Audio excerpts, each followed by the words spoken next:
இன்றைய வசனம் தியானத்தின் தலைப்பு வல்லமையுள்ள மீட்பர் வழக்கை நடத்துவார். எரேமியா 50ஆம் அதிகாரம் 34ஆம் வசனம். அவர்களுடைய மீட்பரோவெனில் வல்லமையுள்ளவர், சேனைகளின் கர்த்தர் என்பது அவருடைய நாமம், அவர்களுடைய வழக்கை அவர் நடத்துவார். இதே வசனத்தை நியூ லிவிங் டிரான்ஸ்லேஷனில் நாம் வாசிக்கும் போது, but the one who redeems them is strong, his name is the Lord of heaven's armies, he will defend them and give them rest again என்று வாசிக்கிறோம்.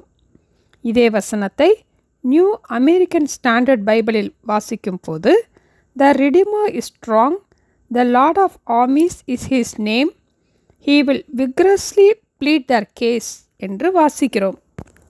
அவர்களுடைய மீட்பர் வல்லமையுள்ளவர், பரலோகத்தின் சேனைகளின் கர்த்தர் என்பது அவருடைய நாமம், அவர்களுடைய வழக்கை அவர் தீவிரமாக நடத்துவார் என்று வாசிக்கிறோம். நம் அனைவருக்கும் இந்த உலகத்திலே ஏதாவது ஒரு விதத்தில் நமக்கு மீட்பு அல்லது உதவி தேவைப்படுகின்றது. எந்த வயதாக இருந்தாலும், எந்த இடமாக இருந்தாலும், எந்த சூழ்நிலையாக இருந்தாலும், நம் எல்லோருக்கும் ஒவ்வொரு நாளும் ஒவ்வொரு விதத்திலும் ஒரு மீட்பு தேவைப்படுகின்றது. நம்முடைய சோர்வான நிலையிலிருந்து, கவலையான சிந்தனையிலிருந்து, பயத்தின் அடிமைத்தனத்திலிருந்தும் நம்மை மீட்கக்கூடியவர் நம்முடைய மீட்பர்.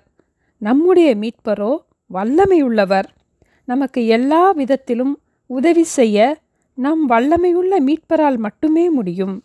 செப்பனியா 3ஆம் அதிகாரம் 17ஆம் வசனத்திலே, உன் தேவனாகிய கர்த்தர் உன் நடுவில் இருக்கிறார், அவர் வல்லமையுள்ளவர், அவர் ரட்சிப்பார் என்று நாம் வாசிக்கிறோம். நம்மை ரட்சிப்பதற்காக வல்லமையுள்ள நம்முடைய மீட்பர் நம் நடுவிலே இருக்கிறார்.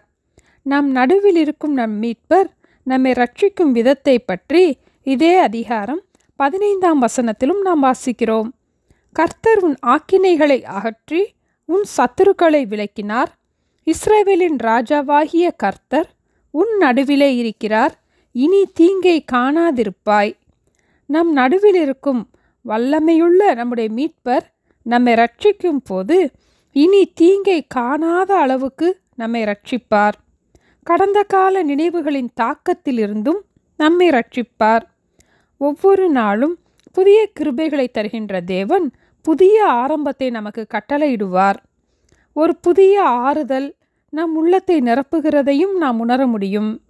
மாறாவை போன்ற கசப்பான அனுபவங்களையும் நம் வல்லமையுள்ள மீட்பர் மதுரமாக மாற்றுவார்.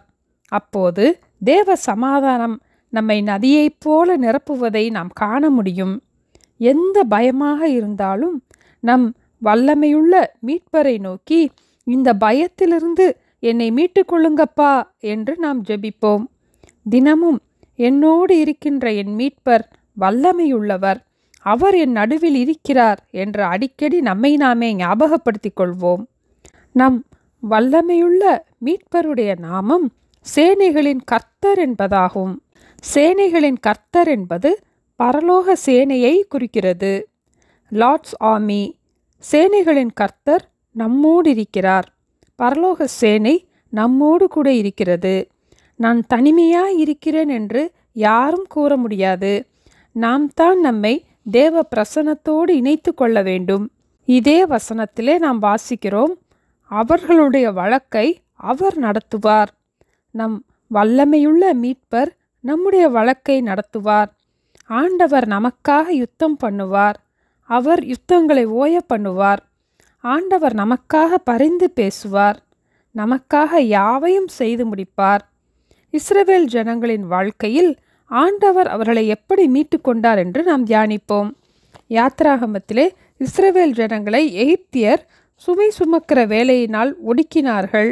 பார்வோனுக்காக பித்தோம், ராமசேஸ் என்ற பண்டசாலை பட்டணங்களை கட்டுவதற்காக இஸ்ரவேல் ஜனங்களை கொடுமையாய் வேலை வாங்கினார்கள். சாந்தும் செங்கலுமாகிய வேலைகளை செய்ய வைத்தார்கள். வயலில் செய்யும் சகலவித வேலைகளையும் செய்ய வைத்து அவர்கள் ஜீவனையும் கசப்பாக்கினார்கள். அவர்களை கொண்டு செய்வித்த மற்ற எல்லா வேலைகளிலும் அவர்களை கொடுமையாய் நடத்தினார்கள்.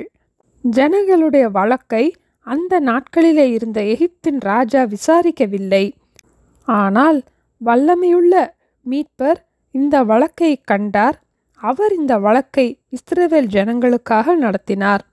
அவர்களுடைய பெருமூச்சையும் ஆண்டவர் கேட்டார். யாத்ராகமம் 3ஆம் அதிகாரம் 7ஆம் வசனத்திலே, எகிப்தில் இருக்கிற என் ஜனத்தின் உபத்திரவத்தை நான் பார்க்கவே பார்த்து ஆளோட்டிகளின் நிமித்தம் அவர்கள் இடுகிற கூக்குரலை கேட்டேன். அவர்கள் படுகிற வேதனைகளையும் அறிந்திருக்கிறேன். 9ஆம் வசனத்திலே, இப்பொழுதும் இஸ்ரவேல் புத்திரரின் கூக்குரல் என் சந்நிதியில் வந்து எட்டினது. எகிப்தியர் அவர்களை ஒடுக்குகிற ஒடுக்குதலையும் கண்டேன் என்று ஆண்டவர் கூறினார். அவர்களை எகிப்தியரின் கைக்கு விடுதலையாக்கவும் அவர்களை அந்த தேசத்திலிருந்து நீக்கி பாலும் தேனும் ஓடுகிற நலமும் விசாலமுமான தேசத்திலே கொண்டு போய் சேர்க்கவும் ஆண்டவர் அவர்களுடைய வழக்கை நடத்தினார். எகிப்தின் ராஜாவாகிய பார்வோன் ஜனங்களை விடமாட்டேன் என்றான். ஒவ்வொரு நாளிலும் உங்கள் வேலைகளை செய்து முடியுங்கள் என்று இஸ்ரவேல் ஜனங்களை எகிப்தியர் துரிதப்படுத்தினார்கள்.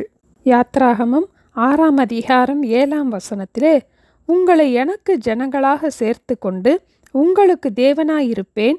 உங்கள் மேல் எகிப்தியர் சுமத்தின சுமைகளை நீக்கி உங்களை விடுவிக்கிற உங்கள் தேவனாகிய கர்த்தர் நான் என்று அறிவீர்கள் என்று ஆண்டவர் கூறினார். ஆண்டவரே அவர்களுடைய வழக்கை நடத்தினார். அவர்கள் இரவும் பகலும் வழிநடக்கக்கூடும்படிக்கு கர்த்தர் பகலில் அவர்களை வழிநடத்த மேக ஸ்தம்பத்தினாலும் இரவில் அவர்களுக்கு வெளிச்சம் காட்ட அக்கினி ஸ்தம்பத்திலும் அவர்களுக்கு முன் சென்றார். பகலிலே மேகஸ்தம்பமும் இரவிலே அக்கினி ஸ்தம்பமும் ஜனங்களிடத்திலிருந்து விலகி போகவில்லை. இஸ்ரவேல் ஜனங்களை பார்வோனுடைய அடிமைத்தனத்திலிருந்து ஆண்டவர் மீட்டு அவர்களை பாலும் தேனும் ஓடுகிற கானான் தேசத்திற்கு கூட்டி செல்ல செங்கடலிலே அவர்களுக்கு வழியை திறந்து கொடுத்தார். இன்று கண்ட எகிப்தியனை என்றுமே இனி காண்பதில்லை, இனி தீங்கை காண்பதில்லை என்ற விடுதலையின் நிலைக்கு நம்முடைய வல்லமையுள்ள மீட்பர் அவர்களை கொண்டு வந்தார். நம்முடைய வாழ்க்கையிலும் பாவத்தின் அடிமைத்தனமோ பாரத்தின் அடிமைத்தனமோ சூழ்நிலைகளின் அடிமைத்தனமோ எந்த அடிமைத்தனமாக இருந்தாலும் நம் வல்லமையுள்ள மீட்பர் நம்முடைய வழக்கை நடத்துவார். ஆண்டவர் நம்முடைய வழக்கை நடத்தும் போது நம்மை இளைப்பார பண்ணுவார். நம்முடைய உள்ளத்திலே சமாதானத்தை தருவார். நம் வல்லமையுள்ள மீட்பரை நாம் அண்டிக்கொள்வோம். அவர்களுடைய மீட்பரோவில் வல்லமையுள்ளவர், சேனைகளின் கர்த்தர் என்பது அவருடைய நாமம்.